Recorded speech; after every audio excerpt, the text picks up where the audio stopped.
years when that time, nearly only 2 members in India from 104.7, the ground report. Yes, I am. This is the matter. You want to know the truth? Come out, you see this.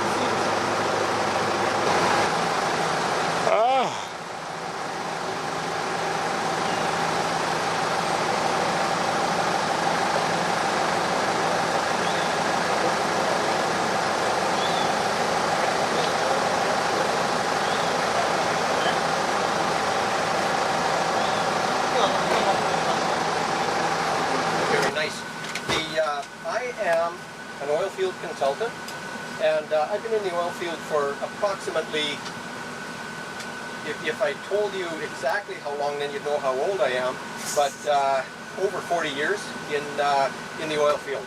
And my background is drilling, production, workovers, completions, and financial management of projects as well. I was a country manager in Trinidad for 10 years. I looked after territorial services and touchstone exploration, and I'm sure everybody's heard of that. Okay, and the purpose of the tour today, I'm going off of notes, but I also I worked in Cuba, Albania, and extensively in Canada as well with light and heavy, conventional, all kinds of oil and gas and so on. So, Jim Crissa. How long have you worked for this company? Well, I'm just here to do operational report for A&V. Yeah. And the purpose of the tour today is so that you will have a look at the operations and understand where the drilling rigs are working, understand where the services are working. We'll talk about the difference between a pad well and a single well facility and the environmental advantage of pad well drilling and that sort of thing. So I will attempt to answer all of your technical questions today, and that's my field of expertise. That's what I do. Okay? So we're going to do a quick tour through the yard, and we'll look at what's there, preparing for additional drilling, and there'll be tubulars and that sort of thing. But if you have any questions, any technical questions, I'll do my utmost best to answer everything. Okay? Perfect. I'll give this back. I'm nervous. Is drilling equipment, which is there's pumps and tanks and basically equipment required to drill wells. Most of the wells in Trinidad are drilled to about, we'll just say approximately 3,500 feet. There is deeper wells, but the horizons are limited due to the contract. So I believe that most of the, I'll put it this way, the wells that I used to look after with Touchstone Territorial, we had a limit of 6,500 feet.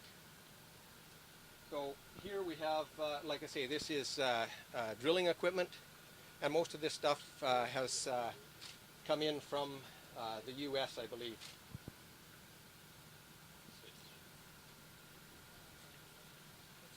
And so every well that's drilled has about 2/3 of a mile of pipe and tubing in the ground. It's quite a process, and that hole is only 9 inches around. So.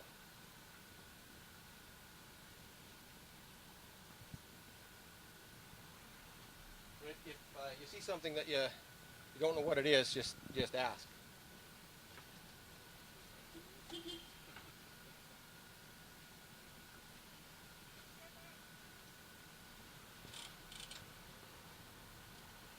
These tanks are drilling tanks, and well, as product comes back up from downhole, it's stored in these kind of tanks. Pump jacks, of course, are for when a well is completed and a pump is put in the hole. then the pump jack is put on to pump the oil out. The wells in the field that we're going to traditionally flow, and they flow very high volumes for a short period of time, which is called decline. But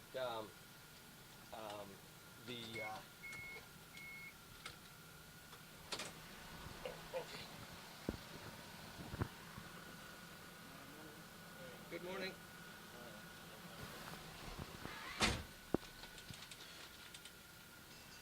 Any questions from what you see? Normally Like what's this and what's that? Normally wells to be drilled. Are they dead in the sense that you would have to spend money When a well is in Trinidad, it's very interesting. The geology is such that the field in lots of areas is depleted. So some of the wells that you drill will be dead and have to be put on production immediately, and others you will get in an area get virgin production or virgin pressures, and the wells will flow. And because of the geology, the wells are compartmentalized, and that means that there's small compartments down hole that can be high pressure. But it's the same as anything with if you have a small volume at high pressure and you start to release that pressure, the pressure declines very quickly. So you can have a well that will flow, might be 400 or 500 barrels a day, 600 barrels a day to start with, and then it declines quickly. When we build wells at Touchstone, I always said, don't tell me what the production is today, tell me what it is in a week. And that's what really happens. So, yeah, does that, Right. that explains? From your knowledge and experience, if you have a dead well in Trinidad, Yep. approximately how much it will cost a contractor to make that well produce oil? When you first drill a well, and then you go to put it on pump, you have the cost of the pump jack, you have the cost of the servicing, and the pump is fairly expensive. I would just have to go off memory because, but it's in the thousands of dollars to get a well onto production after it's been dead. The initial workover after a well dies after flowing, there's sand to remove and basically make the wellbore viable again. So you have to open the perforations and clear the sand and then go in. So a workover could take anywhere from a few hours to several days. The sand in Trinidad is extremely fine. I often refer to it as face powder, and that's how fine it is. So when the well sands up and you're trying to remove the sand, it can be very, very hard. You go down the well and it's almost like trying to remove concrete, but it is sand. Okay. Now, in Trinidad and Tobago, what has happened? Petrotrin has given to several contractors Yes. its lands and its dead wells and whatever it is, in order to be able for it to produce oil. That's right. And then Petrotrin pays the contractors for this crude oil. Yes. Are you familiar with what systems are in place worldwide? There's several different systems, and what I had in or what we had in the Forest Reserve was a lease operator contract, and the lease operator contract was such that Petrotrin had wells that they could no longer economically produce. So what they did was assign these wells is in production contracts, and that allows the operator to produce the oil, but it's under Petrotrin's contract.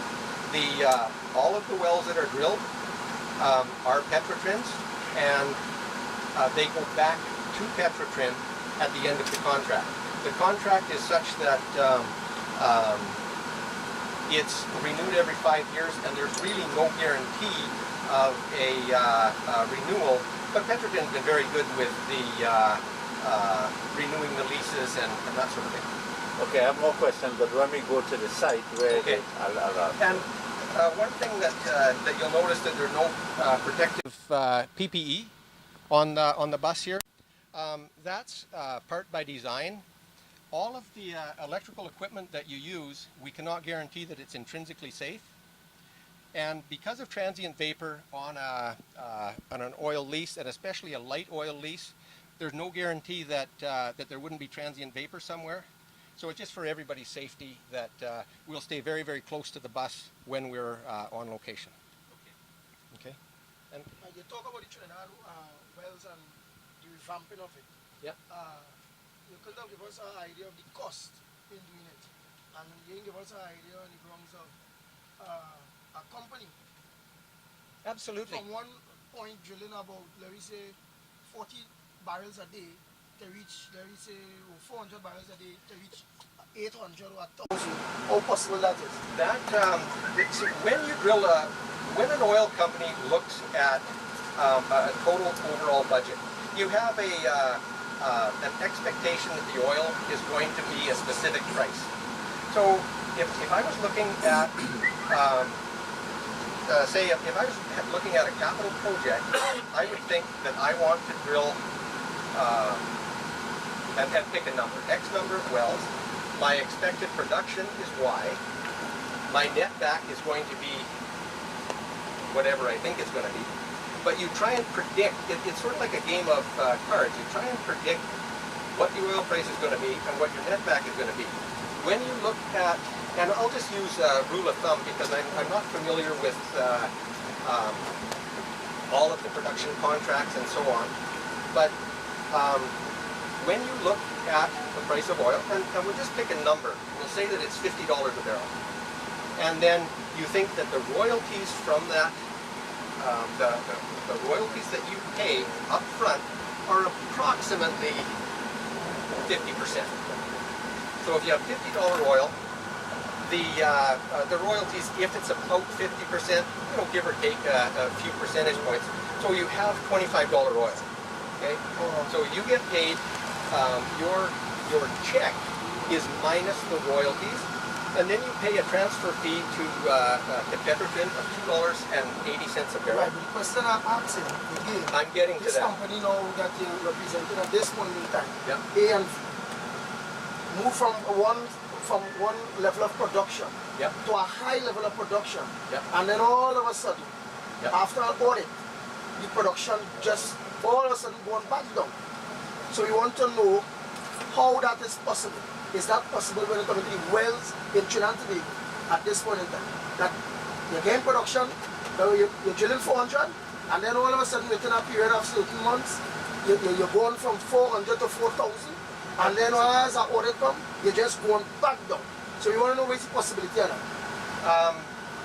Very, very high. Like I said, the wells that I would build in at Touchstone, they would come on at 400 or 500 barrels a day, and I'd end up putting them on pump and get 20 barrels a day.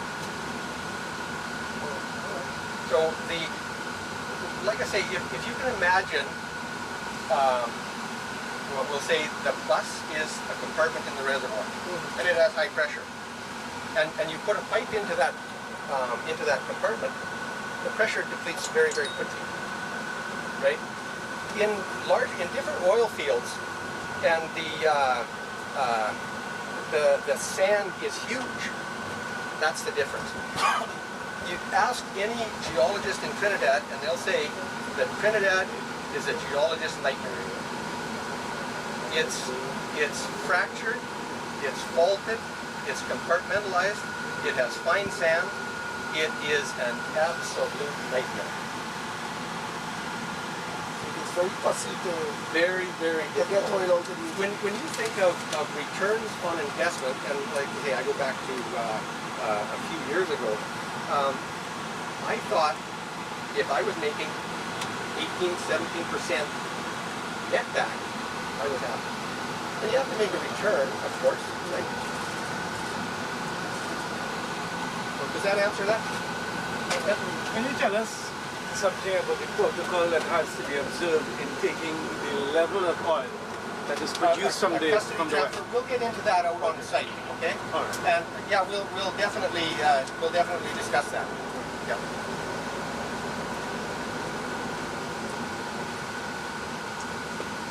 We're good?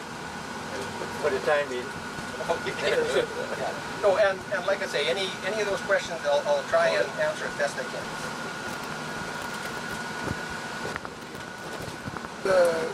Yes, we want to hear about the others. Yeah. But we need to know what A&P did. Can it from one level of production to the next. And I believe compared to the rest of companies. And they showed that type of Volume in such a volume. short space of Yeah. time. yeah. They didn't show the increase in volume. Yeah.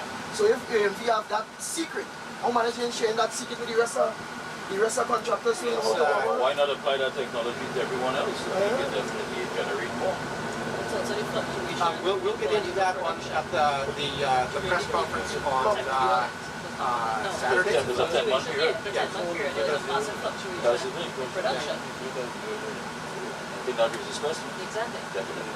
Yeah, and the idea today is, like I say, to get if you go and look at the field and you get a technical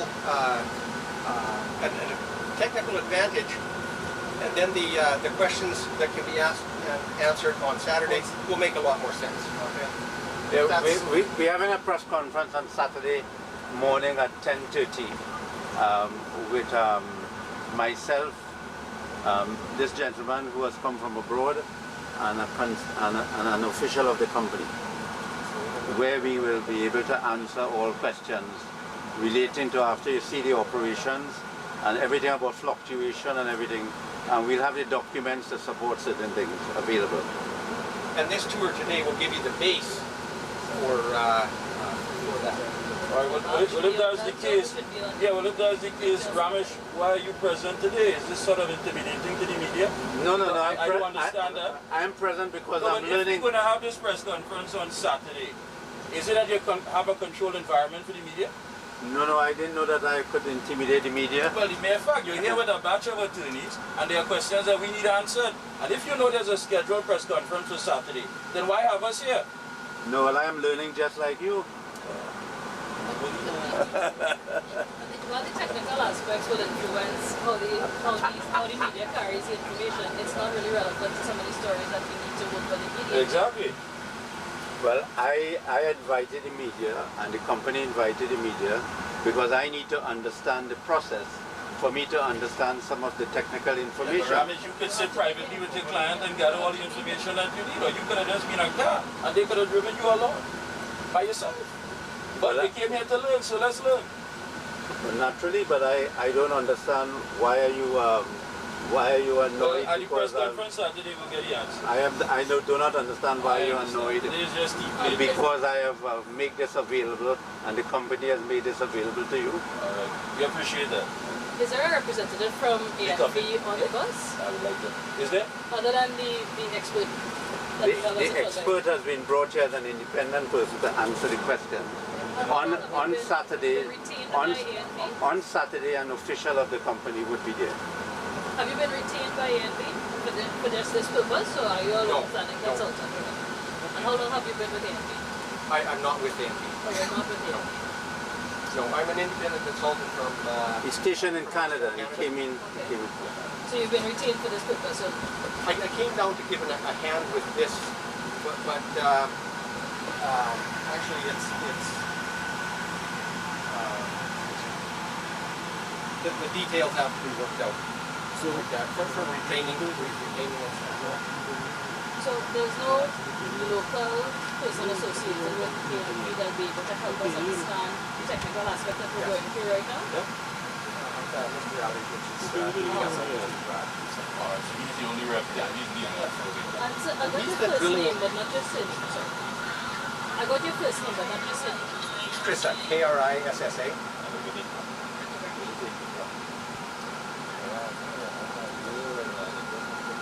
So as an independent person, if you don't mind, who's paying the bill?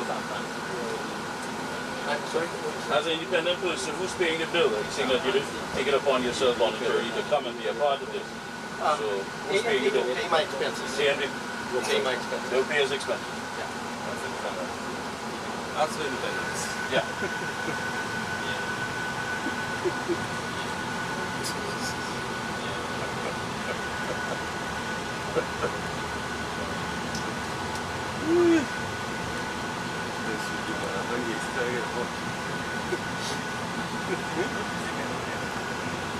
Yeah, this is the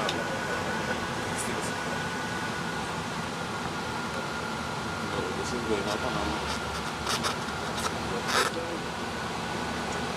Yeah, good.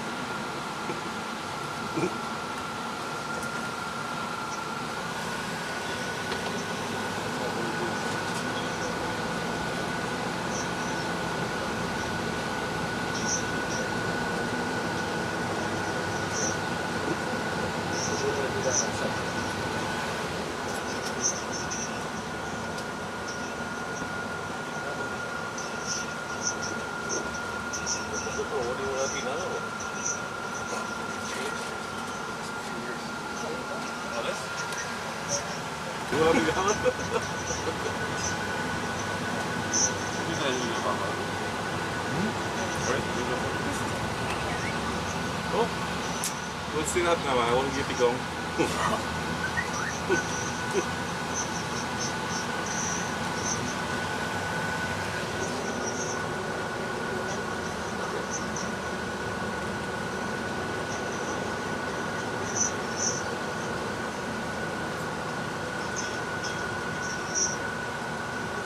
Really constituency part of Siparia? Or which constituency is it? I think it was a Siparia or Napa River. I don't know. This man knows the time. I know Which constituency is it? part that side should be Siparia. Siparia. Possibilities? Yeah, one Yeah, because probably, both sides yeah. will see passes through, Yeah, right? probably, yeah. Yes, so this is probably both sides will see passes. Like a dry season. The dry season in September. Yeah, the case of Japan was actually I think we'll trial. yeah. I think it really will change.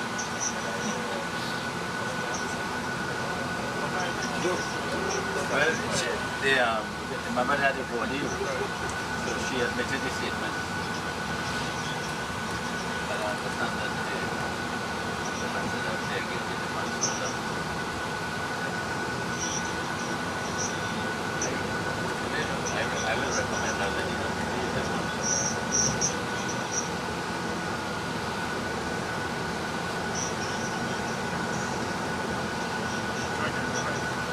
Yeah. And she didn't actually do this.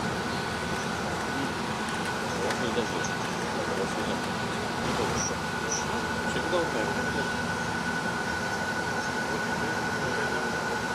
Hay Mulilalo now. Huh? Which one? Where's the sign? Like Muli. Yeah, like Mulilalo one. You say that Mulilalo one. You just come and shake Mulilalo shoes. You just shake Mulilalo shoes. You know Mulilalo one. Half of his Paris and half of his Which part you on? Pilar Road? I think that's So right here.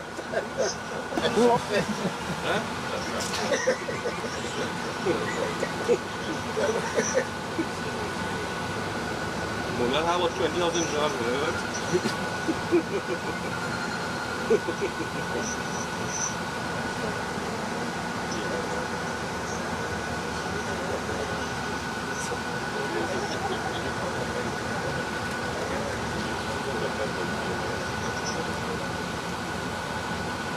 But the very strange thing about the man Ready to talk again. dying with cancer right now.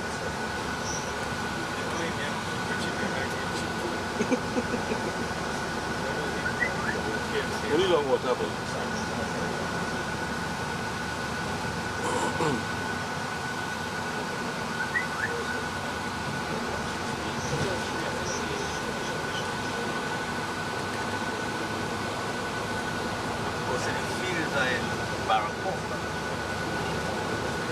Probably one. And how was how film cancel? Muruga side. That's where we sit the road from Muruga to go via side Saunders Station side. But we not so far. I don't know. You remember? Because I got back.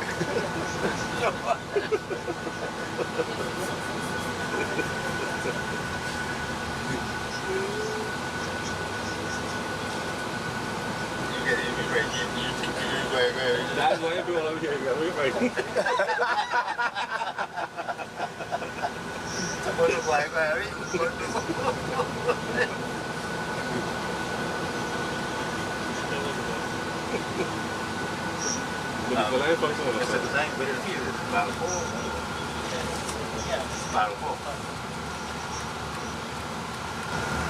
So that is understandable.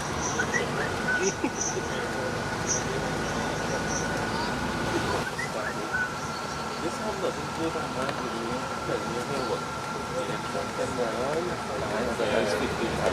This one also like that.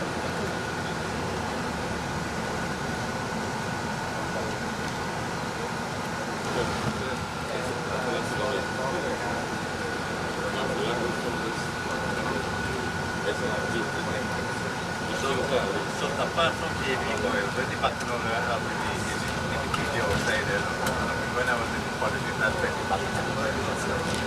Why come on in the car? Yeah, I did it real quick. You are sure how long you send that? No, I didn't know like that.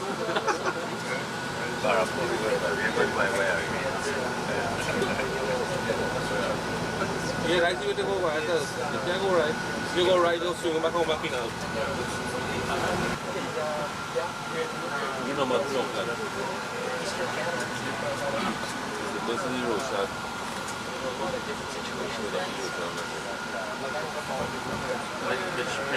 This is number 2 young car. This is not road shot. This could take it to Muruga. Straight to Muruga.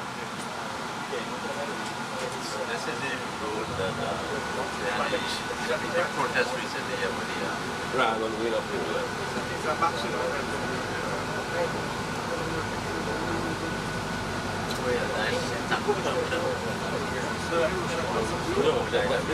That's why I think I'm going to road shot of our show. That junction is number 2 junction. They may so basically scale and carry it and number 2 scale, number 3 scale, number 4 scale. That's not your lane. It's not your political lane to develop. Yeah.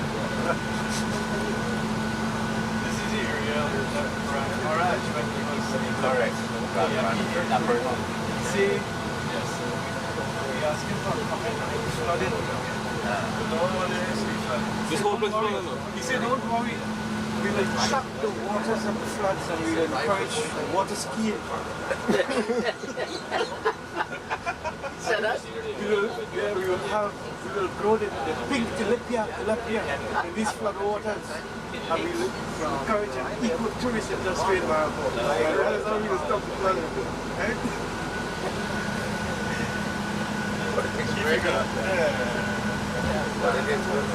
So chocolate water, where do you residents? I was on your phone at that. All right.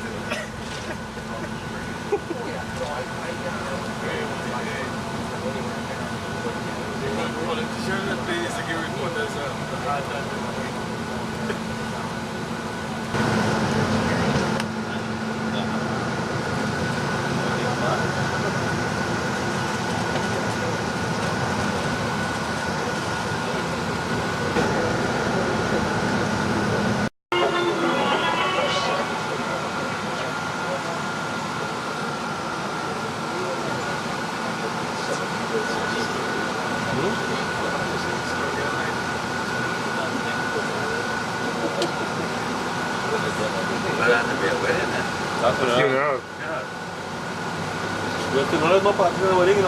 Yeah.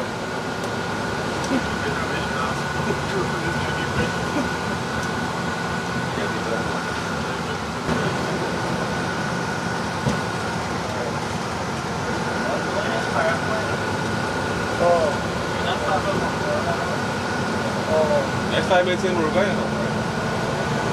Next time it's in Muruga, you know. Yeah. For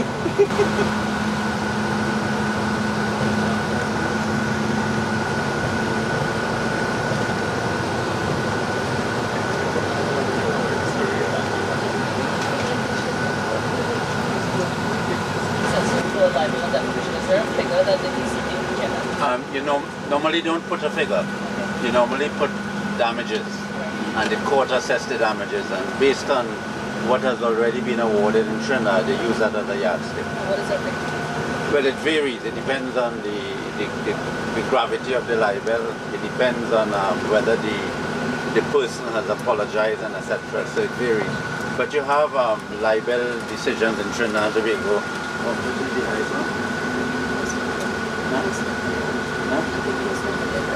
Yeah, you have libel decisions in Trinidad and Tobago, I am told, ranging between $7, $8, $1 million and $1 million.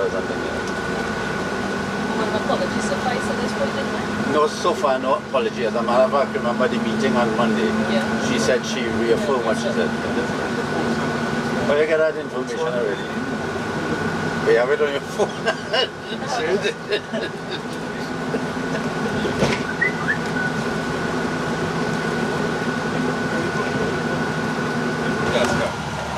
So when you get the weight of the skin now, you know, you minus the excess to the weight of the task card. But what they used to do is to put a big stone and rock in the middle of the game inside the task card, and it's getting more weight. Where you going there? And it's getting more weight. The rice too. You should be a lawyer, man. The rice too, I said dry all the rice. Just put iron inside the rice. And you put the rice back and get weight.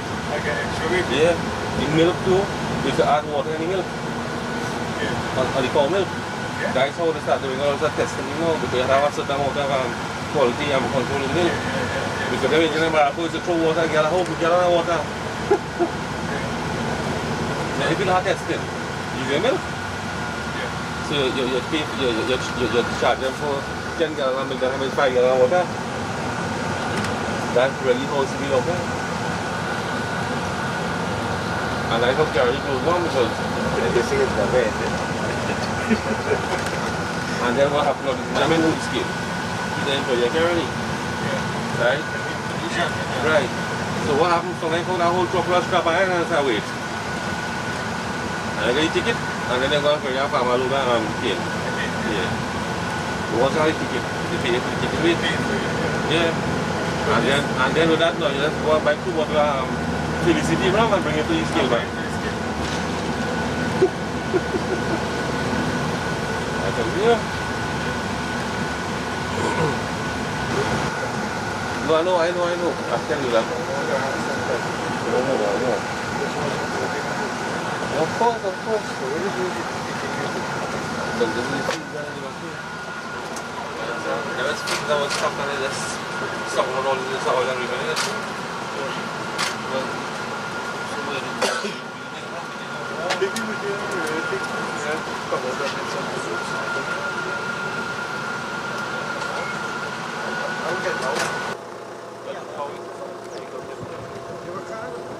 You know,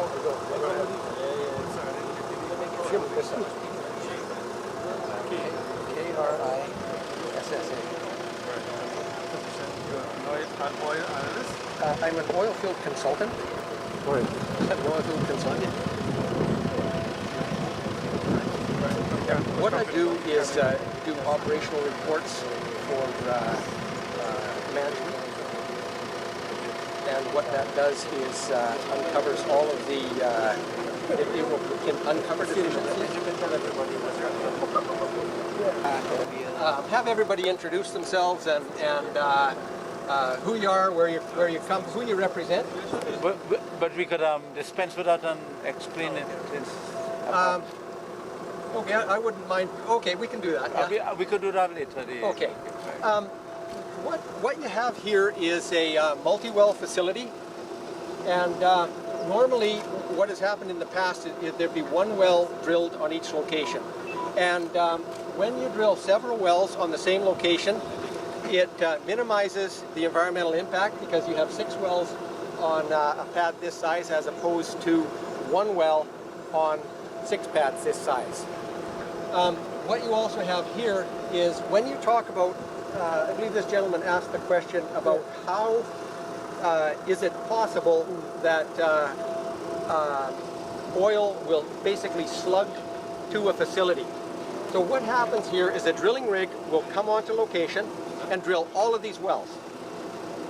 None of the wells are completed until all of the wells are drilled and the drilling rig moves off. So what happens then is the logging truck will come in and they'll log the wells, and a log indicates where the oil is in the reservoir. Okay, is that clear? Yeah. And after that process, then a service rig will come in, and the service rig will come in and complete all of these wells. So what that means is a service rig will go, come onto location, run the perforating guns down the well and perforate each one of these wells. So because of the close proximity to each other, you can't have a service rig, you can't have several service rigs on, you have one service rig, and the service rig will then perforate all of the wells. So then all of the wells are sitting there ready to turn on essentially in the same instant, the same day as things are ready, okay? So when you get initial production from, if you had initial production from one well at 500 barrels a day, times that by the number of wells on the pad, because they're all very similar. So all of that production goes into the facility, and you think, holy smokes, that the production volumes are immense, and then those wells start to die off. The initial production, the pressure in the reservoir will die down, and then you may be able to tweak them to get them to flow again, but for all intents and purposes, they will peak, and they will so if you were looking at a graph, the graph would go up for the production, and then it would start to decline. Okay? And when that oil declines, it will get to a point where they won't flow anymore.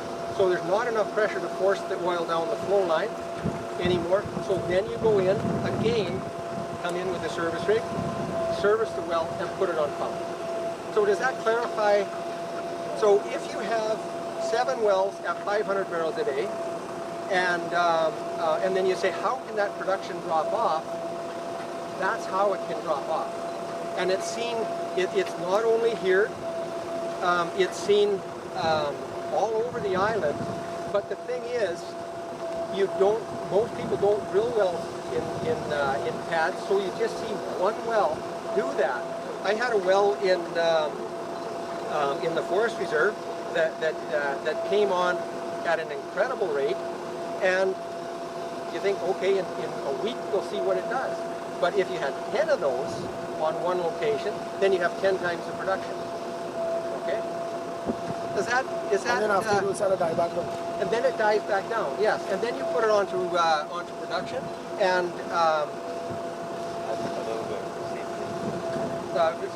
basically the oil is produced out of sand lenses in the reservoir.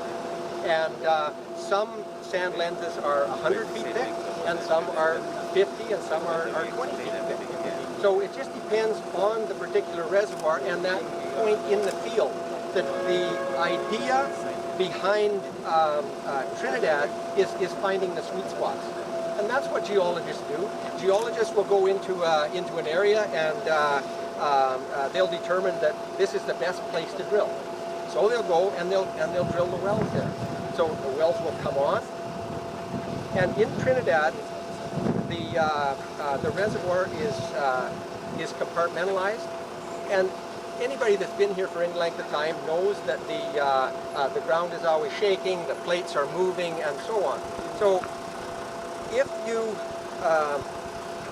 you can imagine that this finger and this finger are reservoir, and this is the way it works. So if it was a plane, this would go on either side.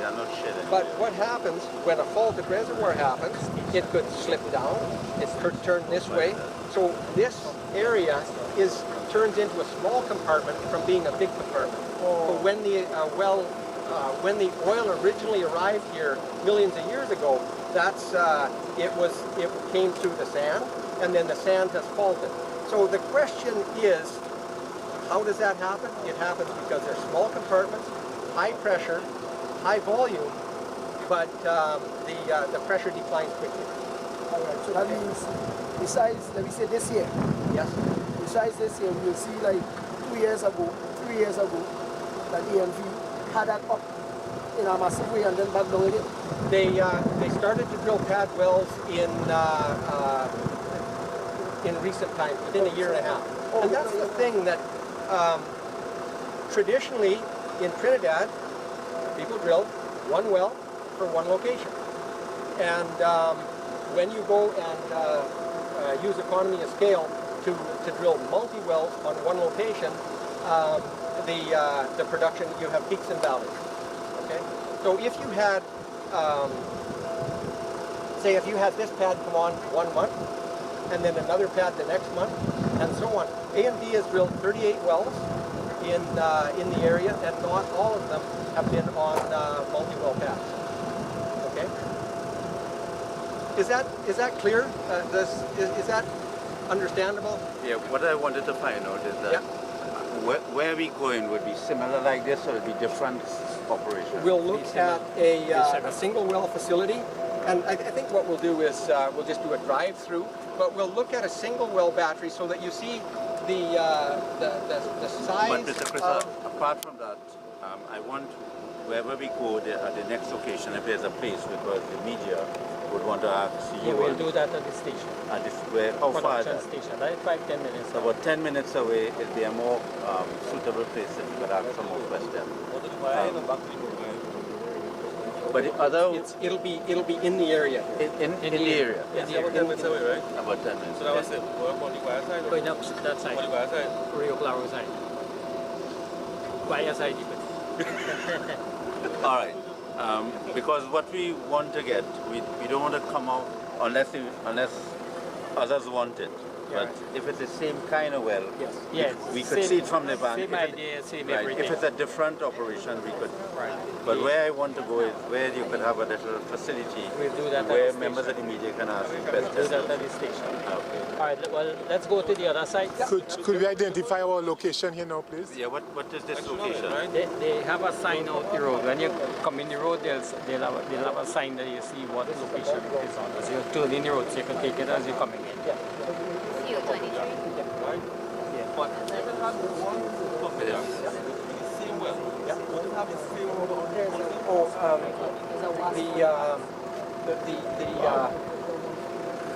They're not built like a I know, but what I'm saying is, if there's one well, right, and you have 5 pump jacks, right, or you put 1 pump jack and you get the same amount of oil over time. Right. The only difference is, you come like you have 5 pipes, so you get 5 buckets at one time. Pump it to 1 pipe but 1 bucket at a time. Over a longer period of time, but there's intricacies about drainage area on a wellbore. Where do they check the So a wellbore oil? doesn't necessarily drain. Actually, when the oil is pumped in drain these a tanks, huge area. this tank and that tank, Because they of that nature of the truck sand. come and dip and see how much oil we have, and then they truck it to the station. Oh, no. Dip it again at the station. If you can imagine imagine a beach sand. Okay, when you're on the beach here, and the sand is liquid. So you know what I mean when the sand is liquid. So imagine that there's oil content in that particular sand. Then when the oil is gone, and the dry sand, you can walk on the beach and not leave a track. So it's similar to that. Does that make sense? But think about it, right? Unlike water dry out, right? Oil don't do that, right? So if you extract 100 barrels of oil from this well, right? So okay, according to checks, you extract 100 barrels of oil. But by the time it reach the company and they have to deliver, let's say Petroleum, for instance, you still get 80 barrels of oil, you should get 150, you'll get 100 still, right? Oil is a 4-phase medium. There's gas, oil, water, and solids. I understand that. I understand that, right? What I'm saying is, if you extract 100 barrels, let's go to the other side. very correct, it's only 100 barrels. Still, it shouldn't show 150 barrels or less, right? No, it can be less. Well, the oil itself, but the total product. Let's go to the other side. We are talking about Oil is oil. Yeah. Right. And this is a 40-20 oil. Oh, you have to talk about oil. If you have a pail of gasoline and you put a pail of gasoline outside here today and you come back tomorrow, where's your pail of gasoline?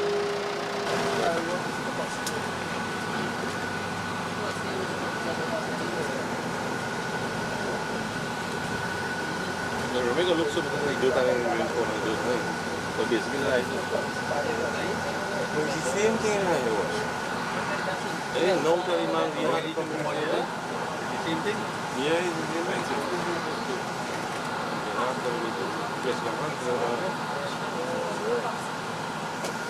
This is not the same thing. The other one has 5, this has 2. And it's the same thing? No, the other one has 5, this has 2. That's not different. No, we know that. We know that it's the same thing. Yeah, it's basically the same.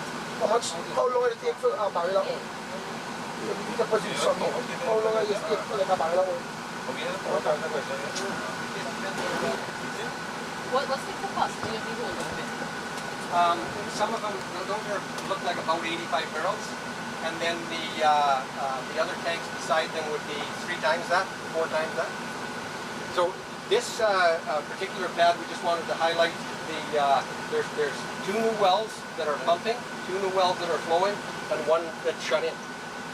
So the well that was shut in cost the same amount to drill as the ones that are pumping. Okay. Now we'll just continue on. Well, like this, Yeah. we could ignore them because I think what we need is the production area We'll go to the facility. where Petrochin could check the right. Okay. There are wells that do 1 barrel a minute, but their production is more. 1 barrel a minute. Initially.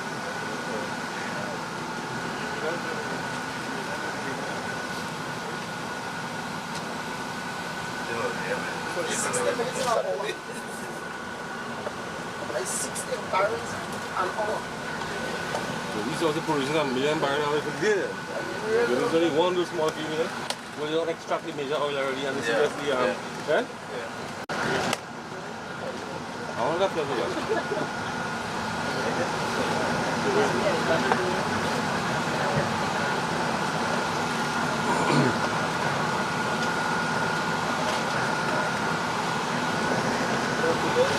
You don't want them to go on to the same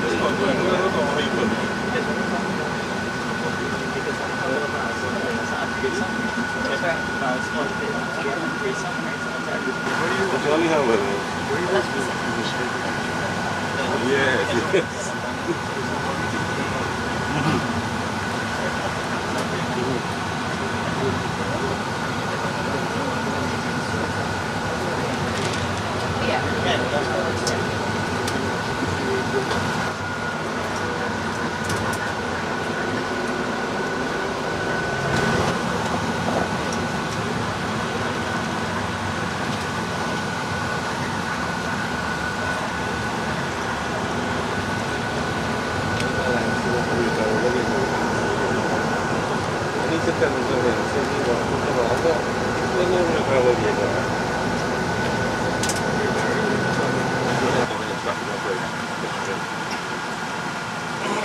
I will have to explain the whole process for them.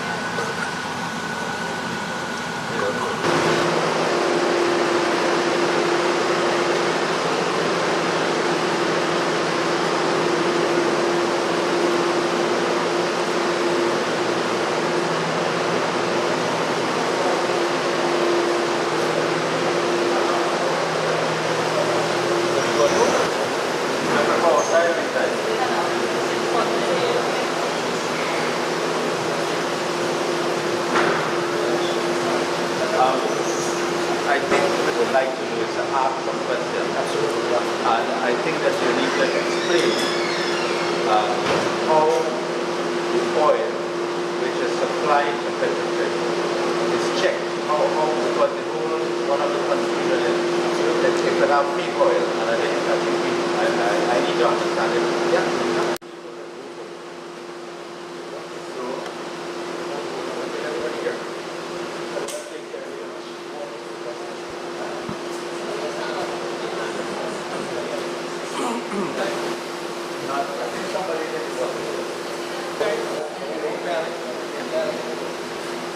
As you guys move around, you will notice, well, we went to one of the cluster sites so far. You will notice on that cluster site there is a gathering tank. There's a gathering tank on the site. All the wells flow to this tank. Every morning the operator comes out, he takes a dip on the tank and he measures how much oil he has in it. And he schedules the tankers to then go to the tank and pump the oil out of the tank and bring it to the gathering station. You'll see we have some tanks outside there. Those are the tanks that it will be put into. Now, on the first site that we went just now, that site, if you look at the right of that site down the hill, you will see a pumping station. We actually pump the oil from that station to the gathering station, unlike the other sites that don't have a pumping station. When the oil comes to the gathering station, we treat the oil with chemicals to drop the water out. We then bleed the water. We have a centrifuge outside there where we take samples and we spin the samples out to see that we have all the water out of the oil, and then we move the oil, we pump the oil to the sales tank. And the sales tank, when the sales tank is almost full, we call Petrotrin to come and take the dips on the tank, seal the tank, take the temperature measurements, and take the samples and prepare the tank for sale. When they prepare the tank for sale, and if they are satisfied that they have the specifications on the oil that the contract has in it, then they will accept the sale. If they don't have the specification, let's say the water is more than 0.2%, they will not accept the sale, and we will have to retreat the tank and call them back on a second occasion. But how it is measured? How would people know that what The sale tanks are calibrated by a certified company and approved by the Ministry of Energy. You take the measurement of the circumference of the tank and the depth of the tank, and you calibrate its volume every inch based on the profile of the tank. We have the calibration sheet. Anyways, that calibration sheet is done on a 0.1 or 2.3 of an inch all the way down from top to the bottom. And then the tank has markings on it exactly what's the total safe full height and volume. So before taking the oil for sale, they will drop a plumb bob with a tape and take a measurement of what the high level in the tank is. And then they will check the samples, make sure the water and so is right. They will seal the lines, and they will give us permission to start pumping. When the tank is pumped down, they will come back and they'll take a low level, and they will minus the low level from the high level and give us a ticket stating how much oil we have delivered.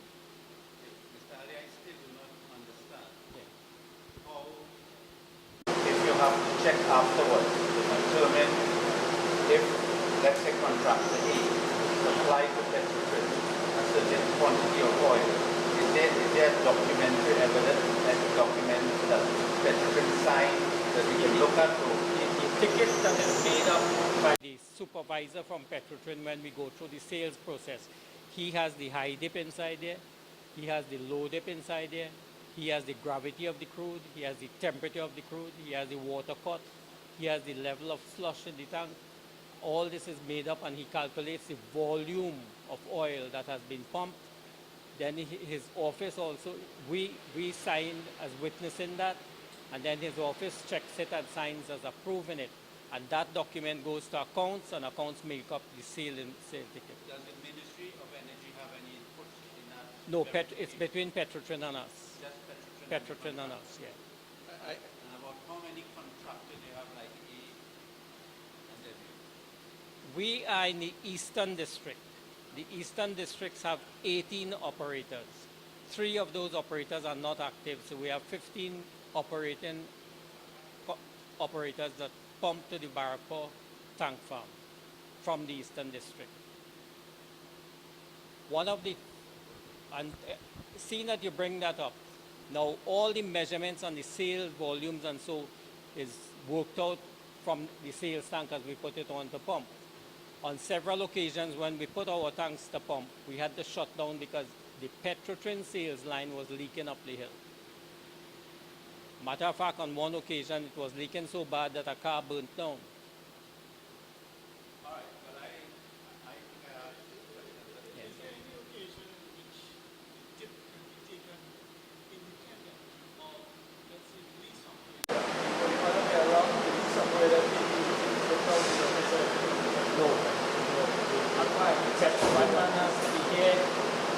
Check the samples, hold the seal at the tank, to seal the valve and make sure it's all transparent. On certain occasions, his boss also comes out and knowing the head of custody transfer and the JP people also comes out. So we have second people from Clifton coming unannounced to check and see the process is transparent. Could I just add, custody transfer, this particular method of custody transfer is recognized worldwide. It's not specific to Trinidad. It's an API specification that the world oil producers are satisfied with. Custody transfer happens when the buyer agrees that the product meets all of the specifications, and at that point, and the pump is started, the oil is then the buyer's oil. Okay? So when you come to the tank, it's not that the oil is the contractor's partway down the line. The custody transfer happens at the tank. That's where the custody transfer happens. So these things are manually logged. They're manually checked. There's no automation.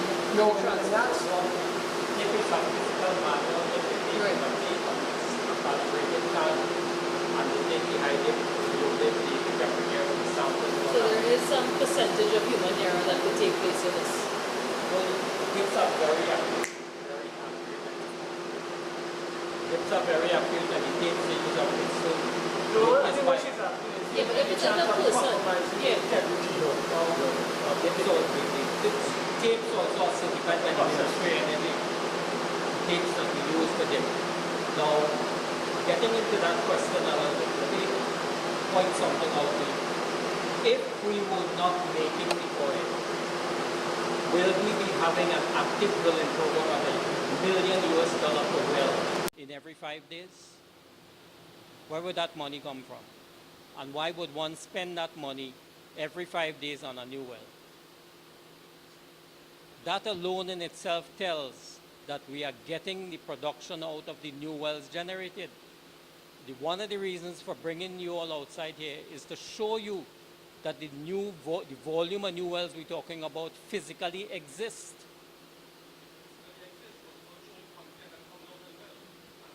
We can open the valves and if you all have the right PPMs, we will open the valves and after we show you the well is pumping. After you leave this tanking process there, how much different people pass through and reach After here, when it goes to the sales tank, it's pumped directly to Petrotrin tank from here in Barrackpore. So the well is here, right? From the wells that come here by the tankers or pumping from stations in the field. When it receives here, it's treated, then water let off, it's processed for sales and pumped to the sales tank. The sales tank is then measured by Petrotrin, certified by Petrotrin, and the sales process begin. And from there, pumped directly to Petrotrin's tank farm and Barrackpore. So what is something like a syndication of the ladder? Something not happening. Certification of Syndication. Not happening. In the sense that if from here you go to 300 people, while 300 people can be in the same,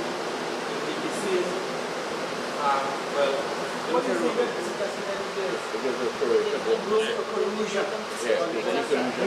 We don't choose the person Petrotrin put in charge of the sales.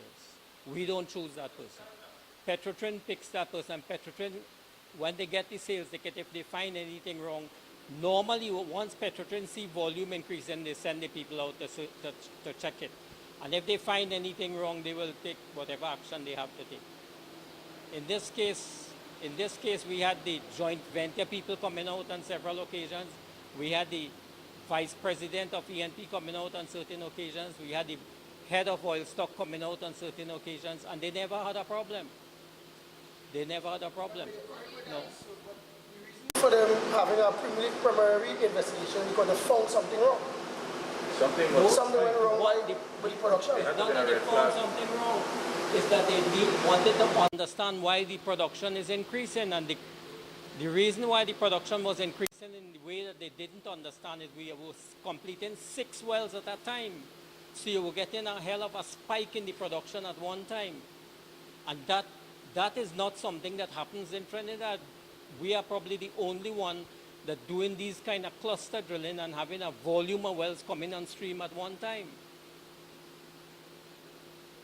And not only that, but when there's volume of well coming on stream at the same time, you get what you call a flush production, a high production, because you're into the virgin reservoirs. And as the reservoirs deplete from the well bore, the production starts to tail off and the well has to be put to pump. No one could tell you exactly when that well will tail off and has to be put to pumps. On several occasions, several wells will go down and you have to be put to pump, and we have to bring the workover rig in. So you find the production, you do it shoot up in the air as the flush production comes out, and then it drops back to a higher than original production but a lower level. And then the next cluster does the same thing again, it shoots up again and falls down. And that will happen again with AMV. When it will happen again? Because you get the spike, it going back down. When we complete we have the drilling rig on a cluster right now. When that cluster is completed, we'll have that happening again. I accept a couple barrel of oil, rather than already accept 50 barrel. What there is stopping that kind of thing? But we go by the integrity of the individual person and Petrotrin. As I say, Petrotrin is the one that chooses the people. I cannot question Petrotrin to tell them who to put on a sales job. And the fact that people saying we didn't produce the well, then what are all these new wells doing? 38 new wells and the production is not going up? Well, now, when you look at the whole process, does ANV have the logistics as far as based on the increased demand hours and so forth? Because if there's a spike, then there must be that the whole infrastructure process is different. The daily production report which we send to Petrotrin showing the estimated production from each well. And then you'll have the calibration on it and the dips on the sales standard that is put on the ticket, and that is normalized for temperature. All right, so give us on a normal day, give us the scenario on a normal day. How many people will be involved in such a process? Not the spike, but on a normal given day. About 10 to 20 people, depending on how much tanks they have to pump down. Right. You have the truck drivers, you have the lorry men, So then you would have the logistics showing that based on the increase, there may have been 20 or 30 more people added on to this whole pipeline. These people are the people that bring the oil from the field to the tanks. But the sales process is between our supervisor taking the sale and the Petrotrin supervisor doing the sale. So all those people here say, 7 of those line. So everything is based on the credibility of your supervisor and the Petrotrin supervisor. Right, which is your supervisor and the Petrotrin supervisor. If I find my supervisor in some mischief, I will discipline him and get him out of the system. Petrotrin has the obligation to do the same thing. But maybe the mischief is making a company end up making, let me say, 10 million US more. And that is mischief, and the company getting that money. I will still discipline a supervisor that that dealing with a supervisor from Petrotrin? Petrotrin's supervisor is not the only person approving a sales ticket. If you look at a sales ticket, it's signed by the Petrotrin supervisor, it's signed by our supervisor, and then it's approved by somebody in his office before it goes to the account for billing. And based on that, give us a percentage of where the participation takes place. Is it 60-40, 50-50 as far as EV and Petrotrin? So then we can find out if and where there's an area to compromise, if there's any collusion. Give us a percentage based on that entire process. Is it 60-40 or 50-50? In the sense that what percentage of Petrotrin participates, what percentage of ANV, so we can get a clear idea. One man taking sales from Petrotrin and one man with the sales from In all the time that ANV has been operating in this industry, have you all ever heard of this type of issue occurring where an audit is triggered because there's some sort of discrepancy in the receipt? Every time there is an increase in production that Petrotrin does not understand, they come closer, look at it and send the auditor. I went through this on several occasions with him. I worked with several companies in the oil field, and this is always the case. But this one was a little bit different because of the cluster drilling and the volume suddenly coming. So at the end of the day, the auditor got the wrong. Okay? At the end of the day, the auditor got the wrong. We can comment on Petrotrin has not given me an official copy of the audit. They have not called me in and addressed any problem with me. All right. How long have you been with the company? Are you talking about the recent audit? I've been with the company since. Are you talking about the recent audit? In the recent audit, Petrotrin has written us a letter saying that they agree that they have to do an independent assessment because those were just preliminary findings. It was an incompleted report, and in that internal audit report, they did not produce any evidence to support it. So, but they have agreed. They have written us a letter in response to our letter, and they have said that they have agreed that this has to be done with a review, an independent review, and they will then have to confirm whether these findings are correct or not. So one of the whole basis of which I will have to explain about the legal aspect is that the report was a preliminary report. It did not make findings after considering what the company said or even other findings. And it is basically because of the increase and whatever was decreased, they have come up with this that it's a tentative thing. So I just thought I should explain that. But I wanted to ask one, sorry. One can question the report, but is there some other, whether it's not right or wrong, is this perhaps it's premature? Well, what we are contending is that before the report was published, that they should have given us an opportunity to question it. But Petrotrin has agreed in writing, and I'll give you a copy of that letter on Saturday. They have agreed that they have to do an independent review. And they have agreed that it was not completed findings. And this is what exactly, I mean, I didn't know about this, but this is exactly what has happened in the past, it appears, that they sometimes do a report based on the volumes that they see, and then afterwards they do a full inquiry. Mr. Hollis, what's your position with ANV? Right. And how long have you been with the company? Since about 2013. 2013. So you've been here for a while then. No, all right. It was about 4 years ago. All right. So, I mean, we're here today, and I guess this basically is to shed some light on what's going on. Give us an idea. You've been here for just a short time, but you may know the history of the company. Outline to us your social, corporate, and ecological responsibility that this company has. Socially, I will protect my community, right? My responsibility is to work with the geologists, engineers, try to see where we have reservoirs that is not tapped into, what drilling we could do to enhance the oil recovery, what drilling we could do to enhance the oil recovery, and to make sure the drilling is done safely and economically. I don't get involved in the economics, I don't get involved in the finance, I don't get involved in the production. We have the production crews separately from the drilling crews. Now, one of the things I need to to bring to your attention is it's being put outside there that we get like $50 a barrel. That is not so. Our contract with Petrotrin has several things that we have to pay, like SPT, royalties, transport costs. At the end of the day, when we take out all these different costs, we get about $9 a barrel. Now take $9 a barrel and multiply it by the volumes we have. We are, if anything, in the red in some cases with the volume of work we're doing. Now, the reason we are going into one of a very hectic drilling program, when we first get this field, the volume of oil we were making was zero. And we tried working over and recompleting some of the wells, which was at fairly good high cost. And we were not getting the kind of production to really declare proper economics on those wells.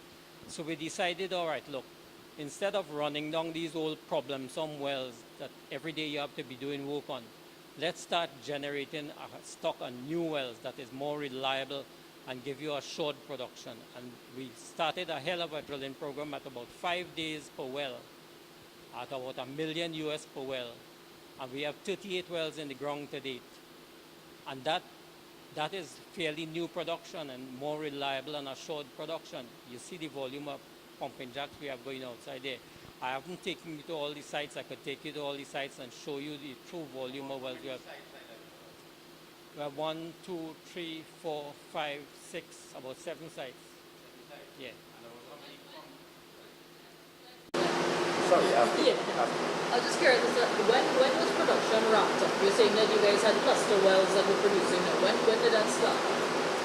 Cluster drilling started off from the first well, cluster drilling. The reason for cluster drilling, that was March last year. The reason for cluster drilling is you could consolidate all your infrastructure.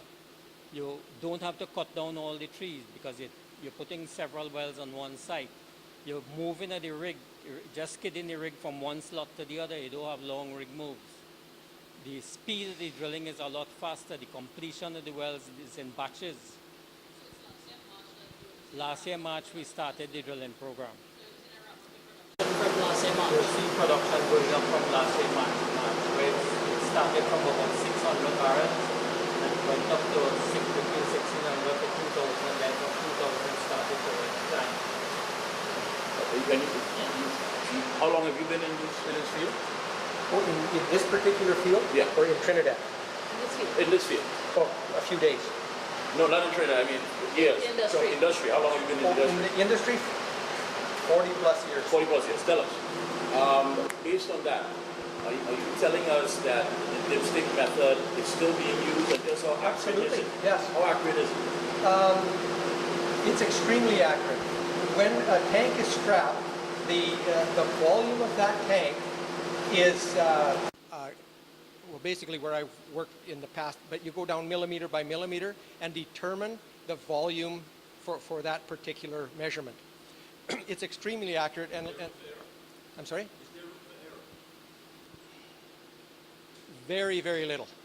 Very little error. There's no room for error when it comes to this dipstick, right? Yep. But is there room for error when it comes to the supervisor and let me say Shell if it's not Petrotrin?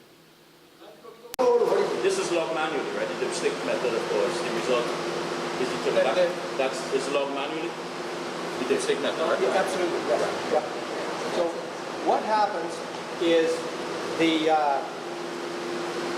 person buying the oil comes to the tank and he takes a tape measure, which is a standard tape measure that is certified by the ministry. He goes there and he takes the measurement from the top to the bottom of the tank. When the plumb bob hits the bottom of the tank, it will indicate whether there's any solids in the tank and so on. It's extremely accurate because of the tank strapping. If the tanks haven't been strapped and the ministry ensures that all of the sales tanks are strapped on a regular basis, so that the tanks are cleaned out and strapped. So that means that they're calibrated, the tanks are calibrated.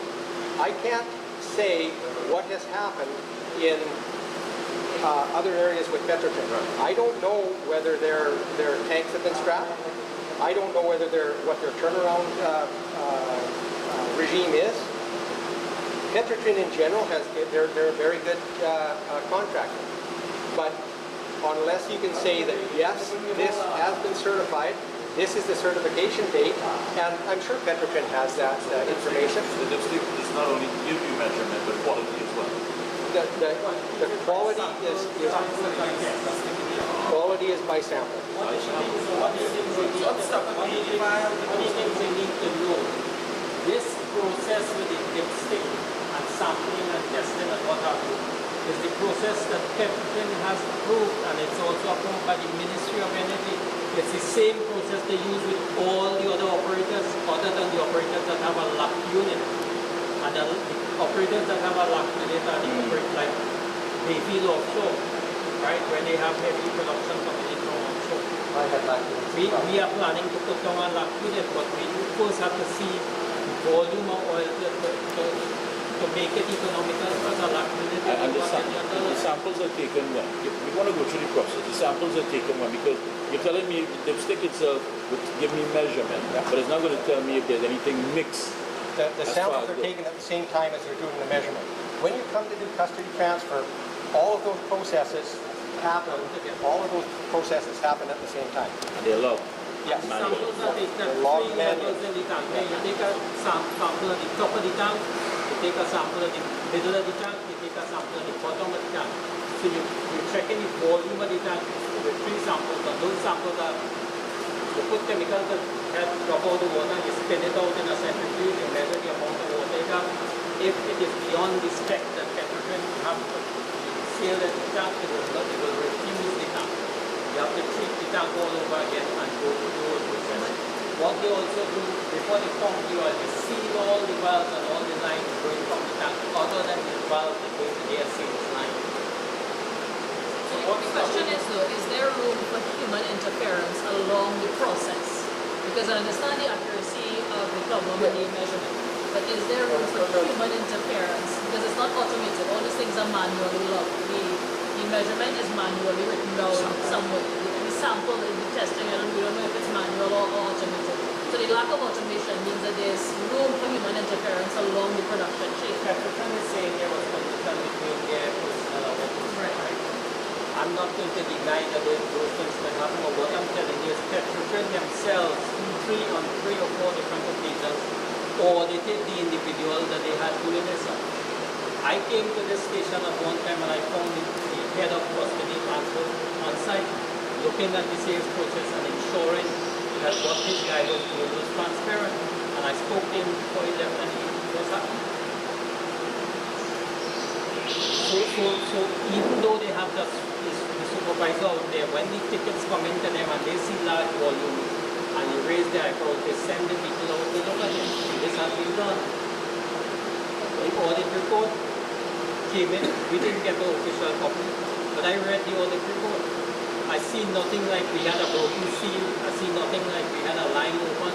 I see nothing like we had high water cuts. I see nothing that really is of substance to say that we were in this meeting.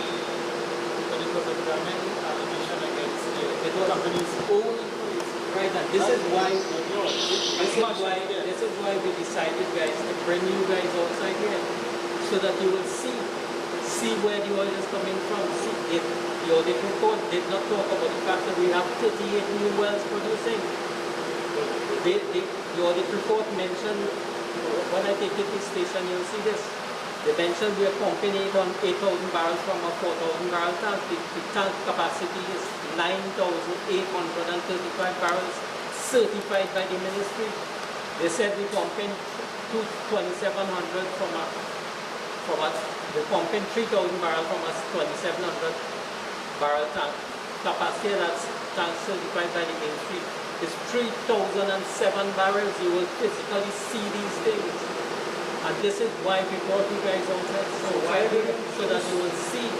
Why didn't you choose to do this, let's say, Monday or Tuesday, rather than be that we came by you all, tell them I have to use them and around them? I think I would be that. I mean, I don't think that is a fair question. Yeah. It's not really technical. What happened? I don't think that is a fake question. There's an issue as to what happened. There's a police investigation, and I don't think that is a fake question at this time. Saturday, you clear that up first on Saturday? On Saturday, I'll make a statement. As we've opened that, just a discussion, just one question. It's Nazim Street, or Nazim Trace, which leads to A&B. Is that privately owned land? Those are some of the things that are right? Because Let me still address something with you on that. If I had called you Monday and not today, I could not have built those tanks in that period of time. I could not have drilled all those wells and showing in that period of time. I could not have made any major change to give you a story. And that is the story. no, but it didn't mean that he was just asking why. The major question that we still thinking, does it any have room for human error? Maybe transfer, between the transfers. Even if he say, all right, you don't have seals first, right? Is it, the supervisor on Petrotrail, can he not have new seals or printed seals there to hand, let me say, to the company, whereby the birds is sealing the night, they do what they do, and then come back on first seal with the same, let me say, well, you obviously got numbers, the same numbers. Say for example, that the volume was 5,000 and a decimal was in the wrong place.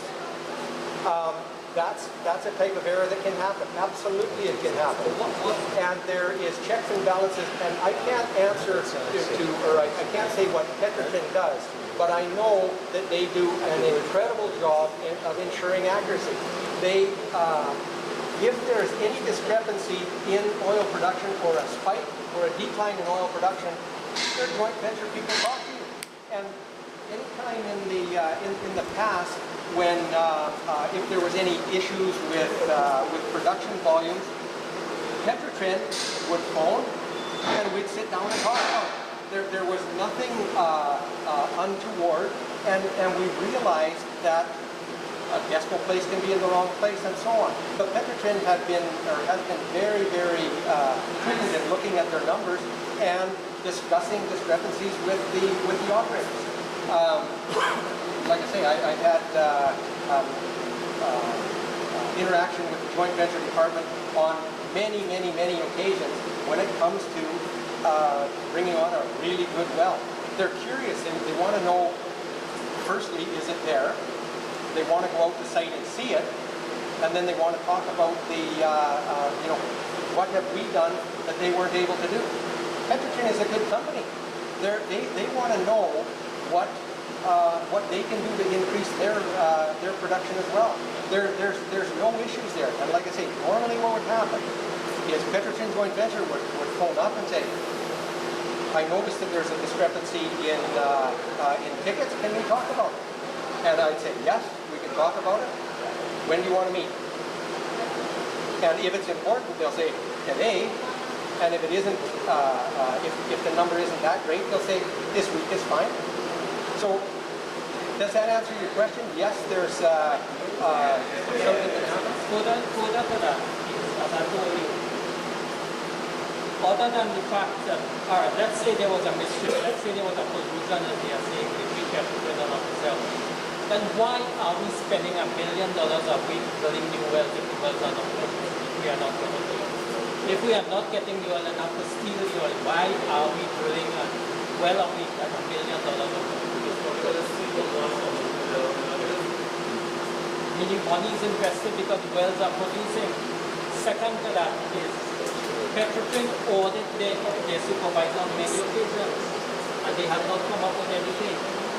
Next thing is there are 18 operators, 15 of which are active pumping to the same tank farm. If there's collusion in my field, why should there be collusion in the 15 other fields? Why haven't you audited the 15 other fields as well? Because they didn't get the spike. When they maintaining constant production, how will you maintain constant production if you don't have a work program to service the wells? Wells go up and down and production change from time to time. I don't believe in constant production without seeing a well maintenance program. And if I have to, and when you take 15 of the other operators, whether it's 1,000 barrels, 500 barrels anymore, it's a lot of volume. But the idea must have the oil to show that we're collecting oil for, right? And when they come up with the shortfall, where they come up with the shortfall? In the tank farm in Barco or the tank farm in Pointe-a-Pitre? And how do they measure what they come from Barco to Pointe-a-Pitre? That's the question of the audit. Right? And how they know that they don't have a problem with the system there? This sales process that we do here, the sales process that is used universally with all the other operators, it's the same process. The same man that sell oil to supervise my sale supervise several other operators. He doesn't only supervise my sale, he supervises several other operators. So if you're doing mischief with me, well then, why be not checking the other operators dealing with? What is the next location? What are we going to see at the next location? I want to take you guys to all of the cluster sites, then I want to take you to this tank farm. You want to see all of the cluster sites? No. Yeah, well, we have several cluster sites like we want to show you. You want to go to development? No, just one. Just one. What is the next? One more thing. One more visit is the tank farm that we have the same stamp. Right, with the sales stamps here. Right. And there's where the supervisor for Petrin comes. Right. Is there where the supervisor comes? That's where the supervisor come and take his dip and measurements. Right. And lock it off whereby it's in the custody now of Petrin. Yeah, right. How far is that from it? Right on the corner. Right on the corner. If anybody wanted to do this,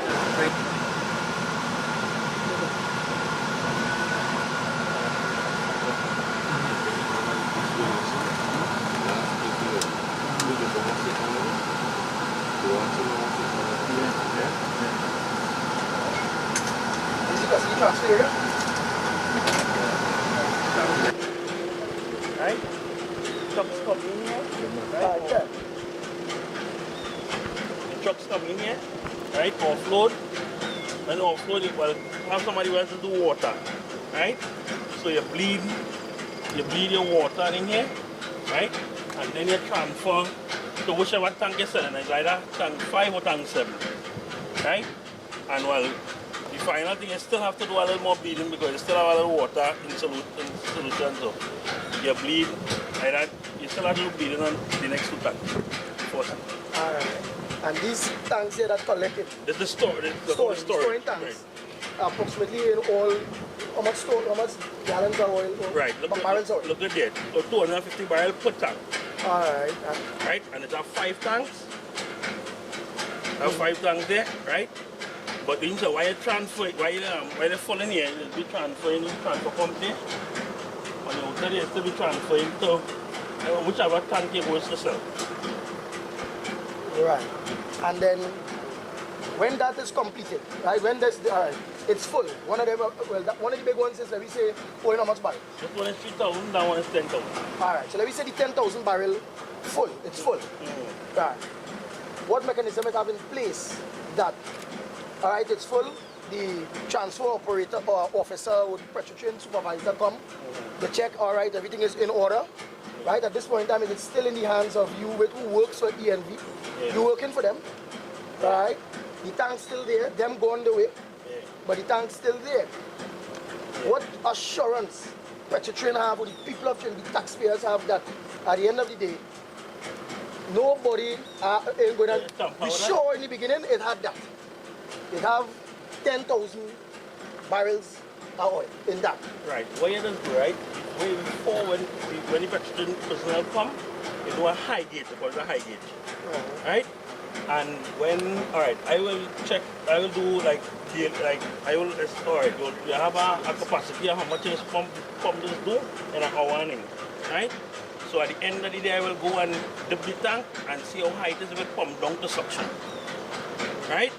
Then there is a call at a low gauge. So like tomorrow morning, the salesman will come and he will do a low gauge. Right? I will pump down the suction, that's how I'll show you how that's the thing. Right? And then he just want to seal the top there so you can't interfere with nothing. He seals everywhere. All about I'll show the seals on them. Like you seal up this tank so you can't interfere with this tank, but you're only selling that tank alone. And like in the back on the blade, you seal the blade.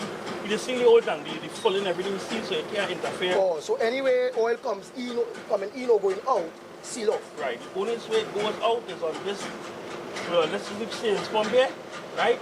And if you want that valve there, you remove the seal and it comes in on the suction and discharge onto this complaint. Now, let me go through that again so it's clear. When he takes his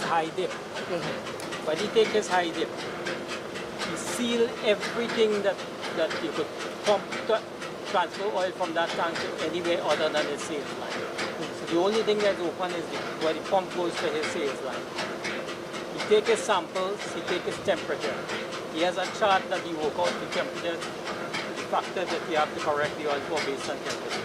Then he takes his sample and he centrifuges it at the office, right there in the yard. And he work out, look at the volume of water at the bottom. And if it's within the spec, then he will accept the seal. If it's not within the spec, he refuse the seal and leave the tank across the street again. And we have to call him back again. the water cannot be higher. The water can't be higher than 2%. So it will be higher than suction. So the water can't, when you do his seal, spin off, it's all spin off. When you do spin off, right, the water must be 0.2, 0.3, 0.5, I think for the most. Not even 1%. 1% is the tank fail. The other thing is we do 3 sales a week. We used to do 3. We're doing 2 right now, but we used to do 3 sales a week. So after the first sale, let us say there's something went wrong with the first sale, where we get the volume to fill the tanks on the second sale, where we get the volume to fill the tank for the third sale. You with me? All right. So you do, all right, when it was peaking, from April to now, Yeah. when it was peaking, how much times they had to empty the 10,000 barrels? 3 sales a month. 3 sales a week, sorry. We used to do Yeah. 2 in the big one and 1 in tank 5. That's Like plenty, 20 and 3, about 23,000 barrels.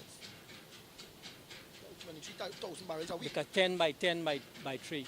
So like No, 20. sometimes we never just set it. Sometimes we never just carry it to the 10.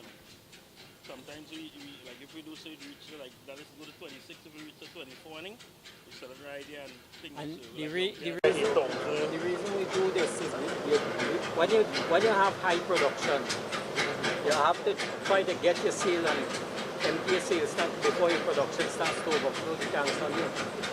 So you have to pull You can't really stop oil, so. make sure. Matter of fact, if we don't treat the tanks properly, if we refuse a seal, then our production will back up on us. We have to shut down the wells. Right? I'll go for the tape and the water based on it, so I'll show our seal is done. Now the water paste, I'll explain the water paste when it comes. It's a paste that we put on the tape, and when it touches water, it changes color. So you could tell where the water level is in the tank. And then the tape is a tape that is calibrated and certified by the ministry.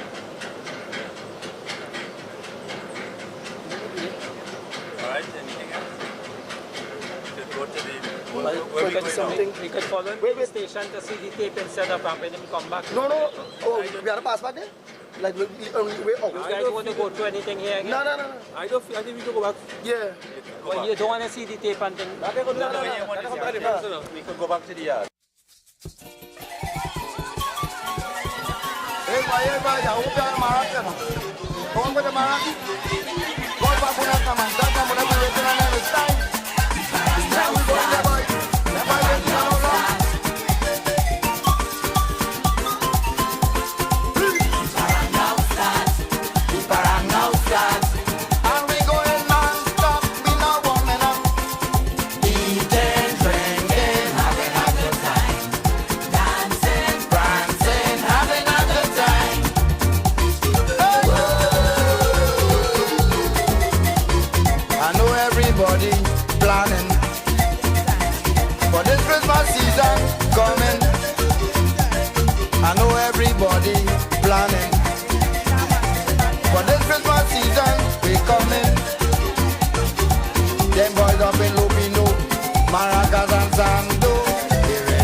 shouting.